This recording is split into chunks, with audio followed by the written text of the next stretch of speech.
Okay, history buffs, if you're interested in Texas history during the Republic of Texas days, well, we've got one for you. Now, this one comes from Ben Highsmith. Now, Benjamin Highsmith was an old Texas Indian fighter who lived out the balance of his life in Bandera County, Texas. He lived on Blanket Creek, which was between the Sabinal Canyon and Frio Canyon. But Ben Highsmith, who was known at that time as Uncle Ben, was born actually in Lincoln County, Mississippi in the year 1817. And he came to Texas in the year 1823 with his family. And now, this account that we're going to tell you about took place in the year 1839 when Ben was about 21, 22 years old. And this happened in 1839. The Comanche Indians came down in large force and they made a raid on a settlement that was located just a little below Austin, Texas. Now, Austin, of course, is the capital of the Republic of Texas, and of course now is the capital of the state of Texas. But then, at that time, the Comanche came down and they killed some of the Colburn family, and then they robbed the house of Dr. Robinson. Now, he wasn't there at that time, but the Indians, after they had killed and committed these depredations there, well, they went northerly on a course towards Brushy Creek, and they carried along one of the doctor's African-American slaves. They had captured him and took him with them. Now, Mr. Highsmith at that time was living in Bastrop, which is just east of Austin, Texas. And of course, he heard the news, and so he set out to Austin in the company of one of his old comrades, Winslow Turner. And when these two folks arrived in Austin, they met Captain James Rogers, and James Rogers was responsible for raising a company of men to pursue the Indians. And so these two Bastrop men joined him, and so they went after the Indians. They left with about 30 men in pursuit of these Indians, and they came up to the Indians about 20 miles northeast of Austin on Brushy Creek, and which was real close to the present town today of Taylor, Texas. Now, the Comanche saw the white men coming across the prairie, and they made ready to fight them. And the Indians, of course, charged the men, and after firing, the captain saw that his force was not sufficient to cope with all the Indians, especially since they were on open ground. So he ordered a retreat into a motte of timber located on a hill. Now, here his intention was to dismount his men and make a fight of it. But as soon as the men started, the Indians followed real closely behind him, and so by the time the timber was reached, there was a lot of confusion among the settlers. And so 3 men dismounted, but the rest of them stayed mounted.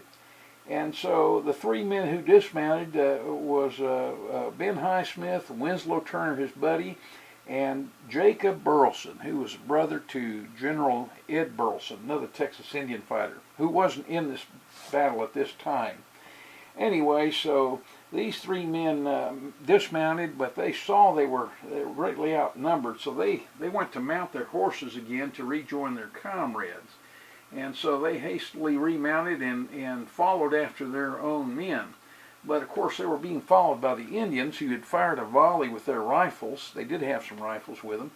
And Ben Highsmith said he felt the wind of a ball that passed by close to his ear. Of course, it missed him. But at that time, he also saw the dust rise from the crown of Jacob Burleson's hat, who was directly in front of him on the horse running ahead of him. And in the next instant, that young man reeled and he fell from his saddle. He had been shot in the back of the head, and of course, he died instantly. And of course, the 2 other gentlemen rejoined their comrades, and so they all gathered together. And the Indians cut off the pursuit, and they went down to a creek there and got near the bend of the creek where they dismounted, awaiting to ambush the white men when they would come back to pursue them. So now, Captain Rogers was greatly distraught at this time, though, having lost his man there, and so he made it a point to go back to Austin and get more men. So he was headed back to Austin instead of fighting the Indians. And on the way, he met up with General Burleson, who was Jacob Burleson, the young man who had been killed. That was his brother. Now, Ed Burleson came with 20 men, so they all got together and they turned back around and went to pursue the Indians again. Now, you remember the Indians were waiting for them at this bend in this creek. And so they fought the Indians, and they did win the battle, and the Indians took off, and they did kill several of the Comanche there.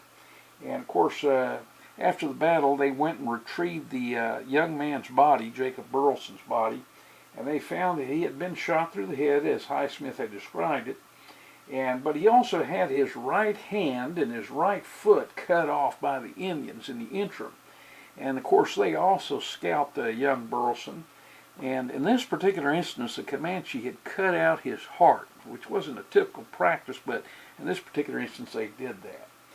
And so they took the body back to Austin for burial. So this is just one of many incidences of the Comanche fighting the Texas Rangers and also the settlers in the Texas frontier. So we hope you enjoyed this particular account, and we'll have some more for you, real life Texas history.